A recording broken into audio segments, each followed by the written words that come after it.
Thor Ragnarok bug is now spreading everywhere. Odin Gauntlets is updated and now we have restrictions, but there is some good news. And what is happening with the multiple messages bug? Yes, hello everybody. Welcome to the Marvel Contest of Champions news show for Friday. What's your favorite Marvel movie? Mine is the one where they're all like, and they're like, and then they're all like, oh yay, we saved the world and made the shareholders a bunch of money.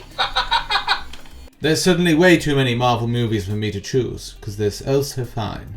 Except for Iron Man 3 and the way they dealt with the Mandarin. No, just no. And by the way, make sure to hit the like button and as well the subscribe button. That would be very corking of you. Thank you very much for being corking. Also, massive thank you to those that support the channel over on Patreon and as well YouTube members. You're on screen now. Thank you very much for continuing the love that you do share for the channel. And as well, those that support on twitch.tv/RichTheMan live. I should be doing 2 streams over there today. I'll be doing, or maybe even 3. I possibly will be doing a Marvel Realm stream, but I will be doing a little bit of a stream of 6.3.4 and Arena Grind, and then ending off with Phasmophobia in the evening. Look forward to seeing you there. Okay, where to begin? So, as a lot of you know, we've got the multiple notifications bug that seems to emulate whatever you have in your stash. So if you've got 563 in your stash, then chances are that you'll see in the bottom left-hand corner 563. The same way that whatever number you have in your stash right now will emulate what you've got as your notifications. It's a problem. It's kind of annoying. It's very misleading because you think that you've got some good stuff, like a gift in there, like rewards, like nice stuff. But in fact, when you go to check, there's nothing there. Damn you, Kabam, and your teasing ways. There has been a slight update to this whole kind of situation with the bug in that Kabam Zip. It says, hey there, the team is aware of this issue and is working on a fix. Should be ready for the next update, which, you know what happens when like you have to wait like a whole month for these kind of bugs to be resolved. It is really annoying. More so with one other bug that we did talk about, I think, in the last week, which is now causing players some real aggro. So Arnie sent through this yesterday, and it is, if you don't know already, the Thor Ragnarok bug. Every time that the champion throws an SP3, it does exponential amounts of damage. Look, you're going to try best you can not to push the champion to an SP3. We get that. But at the same time, you don't want to see that after any kind of special attack being thrown. Even more so when it comes to Alliance Wars, okay? Alliance Wars seasons are some of the highest competitive stuff in the game between alliances. The biggest thing as well that happens with this is it's costly. We all know that it's costly. It goes back to that time that we had Spider Hammers being run as a defensive exploit.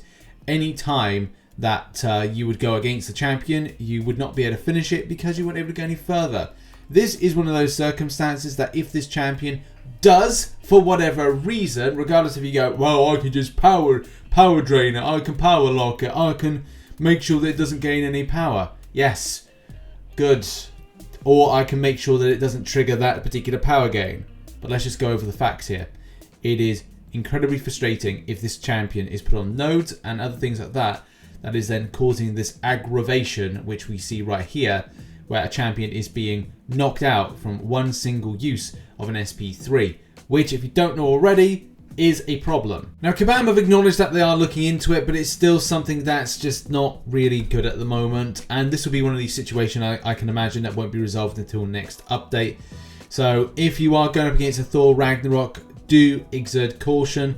Make sure that you'll bring any kind of like power control champions to kind of suppress any kind of power gain. And watch out for nodes. I can understand it's not all about that because there will be champions that, or there will be node selections that will not be so favorable to either getting off special attacks or as well suppressing the power gain, or at least kind of maybe ability accuracy. I don't really know on the full scope of every node that you can count in Alliance Wars or seasons in general. So yeah, very disappointing. Needs to be resolved ASAP.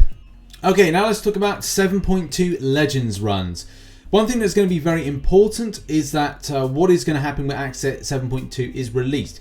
Will there be a Legends run potential? Yes, there will be a lot of people going for it, and then expect that several months after, when the Legends results come out, that people will probably be banned because people decide to go for Merc services, and then we just kind of go, What a vicious round circle.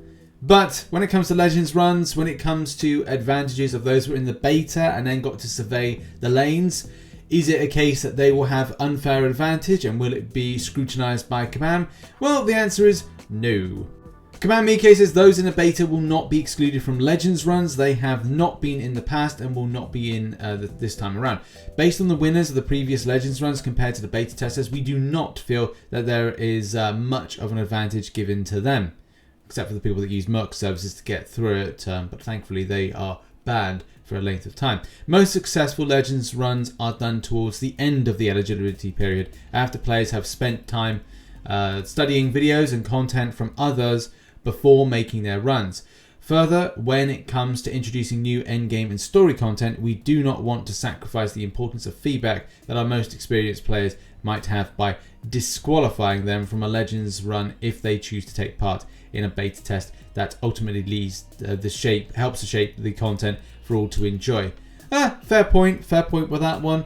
Obviously there will be some that will be more well informed, but yes, it does kind of boil down to if someone in Alliance goes, hey, I'm going to do it day one, or I'm going to go and do this, or I've done that, they can then survey the paths, the lanes, and prepare adequately, because it won't be the finished product until the beta is then released as a proper piece of content.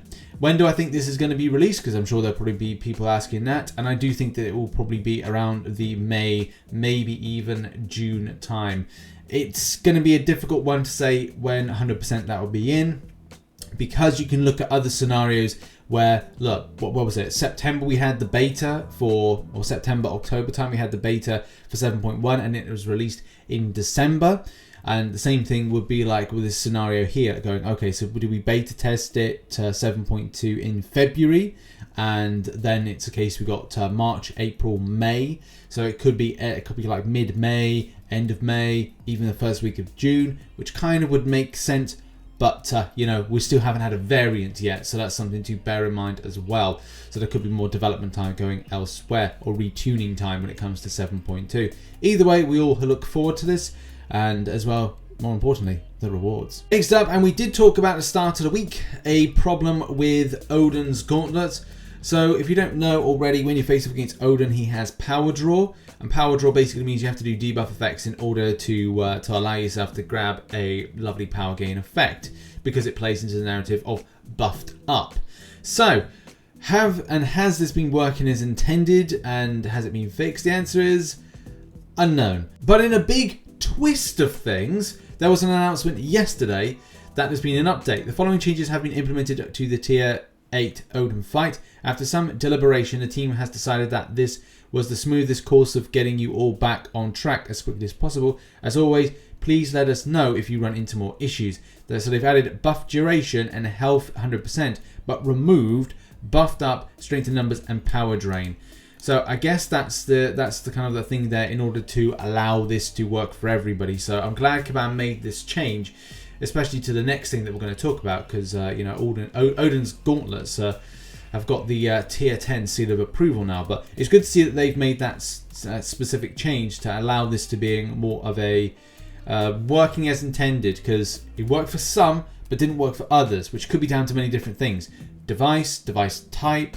It could be a case of, I don't know, some geographical location stuff, or maybe that it wasn't implemented correctly, and sometimes it'll work, sometimes it won't, and the way that abilities and nodes work in conjunction with one another. It's all confusing to the game and the build and developing.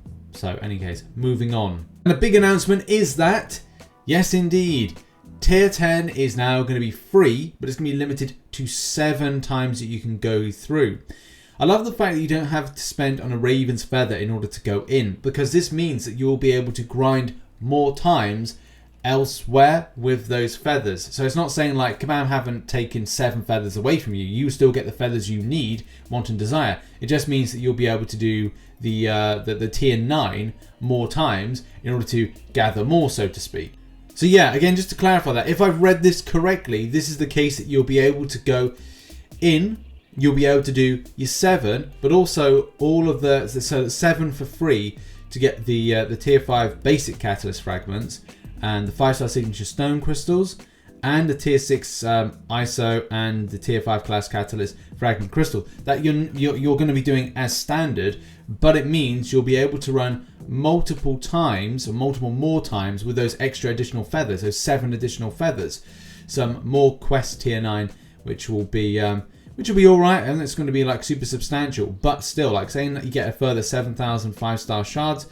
Yeah, it's just going to be really, really good to get that opportunity to get through there. So this is a very much win-win situation for those that want to grab that lovely little bit of extra, which is it's going to be so much fun. I'm really looking forward to that. I think tier 9 drops for all of us as of the weekend, I want to say. I could be wrong, as it's meant to be it was meant to be theoretically the 30th of March when we're able to access tier 10. I don't know if that's indeed going to be the case, because I think there's been a few discrepancies with the original forum post, forum thread that was put out and we did cover. But apart from that, let's just say, here's the facts. You're able to access tier 10 7 times for free, which has a restriction, which funny enough, that was actually a really good idea that was put together I think somebody put that on the forums. We covered it in a video. I don't know if I said, somebody said it. So well done to the community at large for kind of like that, or maybe Kabam because they came up with the idea themselves. Who knew? But yeah, it's good news for everybody, and as well good opportunity to get some nice stuff. So roll on when we're able to access tier 10 and get your grind on with the tier 9s. And now we are back with Art Corner. So yes, we end Friday as we try to normally do with Art Corner. Please submit your art to Art Corner in the Discord. That'll be amazing. Thank you so much. And we've got this amazing Ronin, which is really cool because it's got the modern take, the modern look, and as well got the arrows, bow and arrows and whatnot. But it has more of a kind of like a retro vibe, like Star-Lord meets Ronin, or kind of like more of a modern take or concept on Ronin, which is really. And that's done by Deathstalker, so thanks very much for sending that in. J-Ax sends through this fantastic selection of Captain Universes, which are done in the style of Marvel Contest of Champions. I think these look sick. Like they do look really amazing. The Spider-Man one looks amazing. We'll be doing Nick Koss's video on Monday's Marvel Contest Champions news. But yeah, these are amazing. Snowy Dog Nathan does this amazing Spider-Ham. Rudrank does this One Direction artwork. Not my cup of tea, but good on ya. Deathstalker appears once more with this fantastic Eren Yeager. And Sonic Speed does this absolutely amazing selection of the Boss Rush Fight champions. So we've got, Sorcerer Supreme, we've got Elsa Bloodstone, we've got Tiger, we've got Jubilee, we've got Black Widow, and we've got Storm Pyramid X. This is amazing. Absolutely amazing work. Congrats to everybody and well done. You're in Art Corner this week. And there we go. That's been the Marvel Contest of Champions news show for Friday. I am dropping another video today, which more than likely will be Old Man Logan with the Odins. Yes. I'm looking forward to testing that out. And yeah, thank you very much for watching this video. Check out some other content located up there. And see you very soon. Bye-bye.